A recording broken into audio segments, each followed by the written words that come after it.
Semester honours course western political thought 2C13। আচ্ছা, আজকে তোমাদের জন্য আলোচনা করব Hegel's political thought of Hegel, principle of dialectics. তো হেগেল কিন্তু পশ্চিমী রাষ্ট্রচিন্তার জগতে ওয়েস্টার্ন পলিটিক্যাল থটের ক্ষেত্রে হেগেলের অবদান অপরিসীম এবং হেগেল খুবই পাওয়ারফুল পলিটিক্যাল ফিলোসফার ছিলেন। যদিও ওনার চিন্তা দর্শন আইডিয়ালিজম, ভাববাদী বা আদর্শবাদী বা অধিবিদ্যামূলক তত্ত্বের ওপরে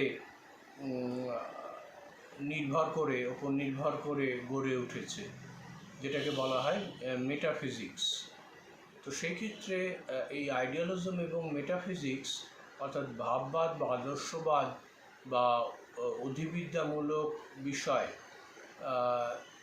এর প্রভাব আমরা হেগেলের সমগ্র চিন্তা দর্শনেই দেখতে পাই।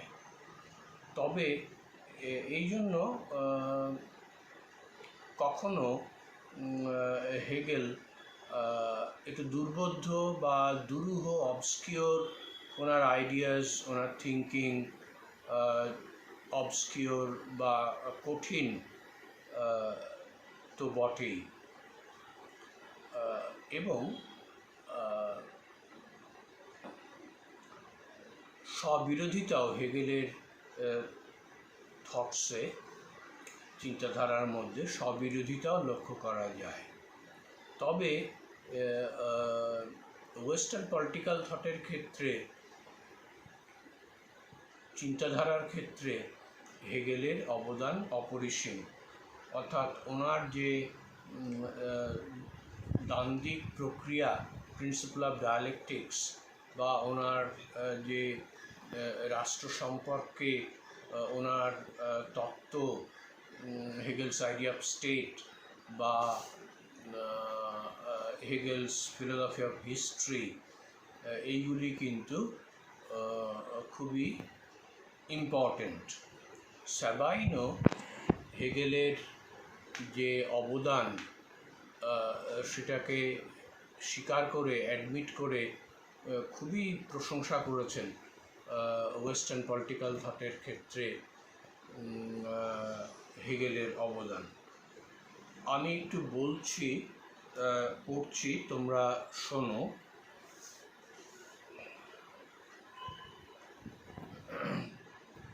রাষ্ট্র দর্শনকে বাস্তবতার সঙ্গে সামঞ্জস্য রেখে গড়ে তোলার ব্যাপারে তিনি যে অগ্রণী ভূমিকা পালন করেছেন, তার জন্য তিনি চিরবন্দিত। মানব ইতিহাসের প্রকৃতি, মানবিক ও সামাজিক চেতনার বিকাশ, জ্ঞানের স্বরূপ, ঈশ্বরের সর্বব্যাপী প্রাধান্য, দ্বান্দ্বিক পদ্ধতি প্রভৃতি বিষয়ে তিনি যে দার্শনিক গভীরতার প্রমাণ রেখেছেন, তার জন্য আধুনিক রাষ্ট্রদর্শনের ইতিহাসে তিনি বিশেষ আসন পাওয়ার যোগ্য। সাবাইন বলেছেন, the philosophy of Hegel aimed at nothing less than a complete and systematic reconstruction of modern thought. অর্থাৎ সাবাইনও হেগেল সম্পর্কে ভূয়সী প্রশংসা করেছেন। আচ্ছা, এখন ওনার থিঙ্কিং প্যাটার্নের মধ্যে যেটা ইম্পর্টেন্ট, সেটা হচ্ছে প্রিন্সিপল অফ ডায়ালেকটিক্স। অর্থাৎ উনি বলছেন, যেহেতু উনি ভাববাদী রাষ্ট্র দার্শনিক, আইডিয়ালিস্ট ফিলোসফার, সেই জন্য উনি বলছেন যে এসেন্স, ওনার যে বক্তব্য, তাতে উনি বলছেন যে আইডিয়া অফ স্পিরিট, এটা হচ্ছে কোনো কিছুর মূল জিনিস, আইডিয়া অর স্পিরিট। তো ফলে উনি বলছেন যে কোনো একটা বিষয়ের প্রথম ফার্স্ট স্টেজ হচ্ছে থিসিস,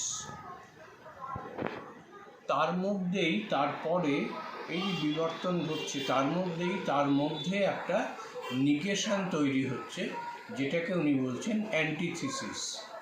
এবং এই অ্যান্টিথিসিসের মধ্যেও আবার আর একটা বিরোধিতা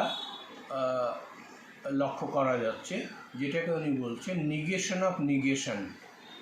অর্থাৎ তারপর সেটা আসছে থার্ড স্টেজ, যেটাকে উনি বলছেন সিনথেসিস। অর্থাৎ বাংলায় বাদ, প্রতিবাদ এবং সংবাদ, অর্থাৎ থিসিস, অ্যান্টিথিসিস অ্যান্ড সিনথেসিস।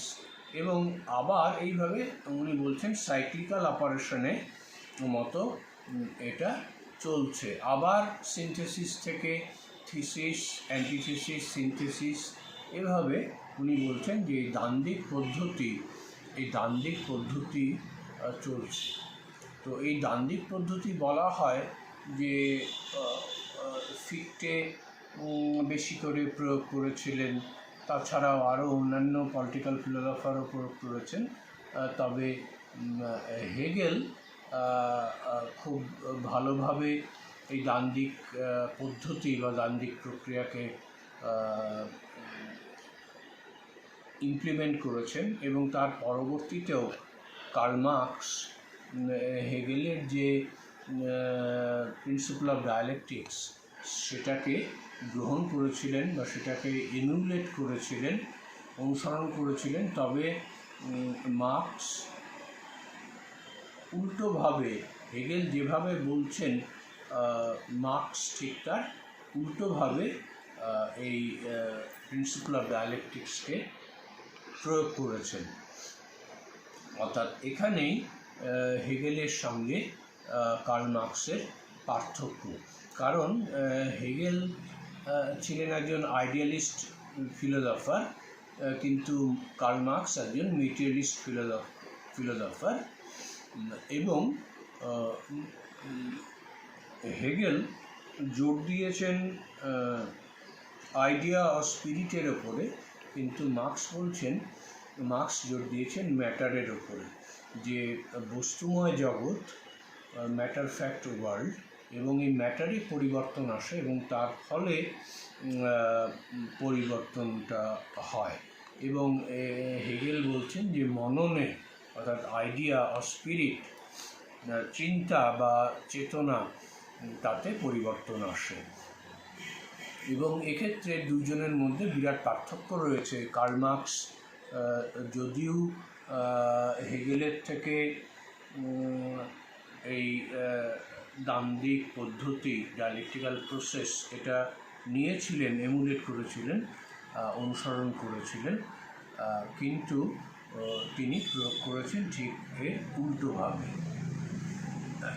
তবে বলা যায় যে প্রথম রাষ্ট্রবিজ্ঞানের আলোচনার ক্ষেত্রে উল্লেখযোগ্যভাবে শুরু করেন এই প্রিন্সিপাল অফ ডায়ালেকটিক্স বা দ্বান্দ্বিক পদ্ধতি হেগেল। এবং এইভাবে উনি যে রাষ্ট্রের যে পাওয়ারফুল নেচার বা স্টেট ইজ অল পাওয়ারফুল, এই বক্তব্যকে উনি প্রতিষ্ঠিত করার চেষ্টা করেছেন। আচ্ছা, আজকে এই পর্যন্তই থাক।